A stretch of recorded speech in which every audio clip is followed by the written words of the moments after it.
Don't you think that understanding that everything is due to causal correlates in the world would be somewhat morally deflationary?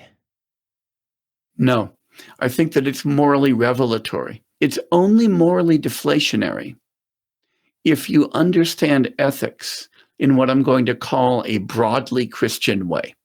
That is, as requiring some kind of transcendent free will. I think that contemporary ethical theory is dominated by what I'd call a neo-Kantian consensus, the idea that somehow the deontological framework that Kant articulates in the Second Critique and in the Foundations of the Metaphysics of Morals is roughly correct.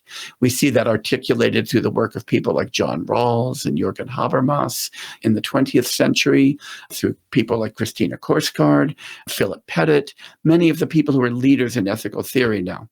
And so it's the idea that we think about morality as characterized by obligations, duties, rights, permissions, and a kind of immediate intuition of our moral freedom. That's broadly Kantian.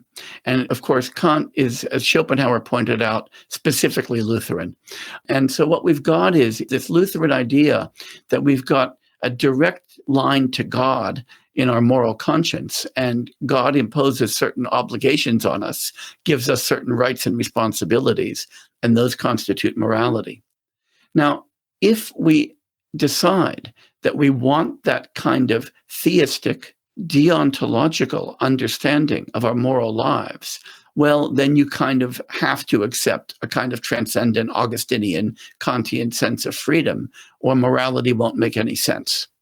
But if we think of ourselves instead as situated organisms, as a really cool species of great ape embedded in a world that is governed by causal laws in which we figure, then morality looks very different.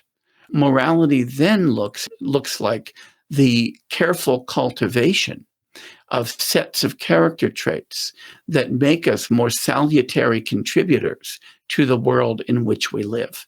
And then we want to examine what kinds of institutions, what kinds of behaviors, what kinds of practice will cause us to develop these better character traits, and how those character traits will have impact upon the world.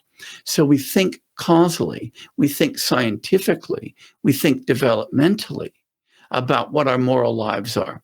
This is why in the Buddhist moral tradition, for instance, something I explore in my book on Buddhist ethics, the fundamental moral metaphor is not the metaphor of the judge who says what's right or wrong and prescribes our duties and our rights.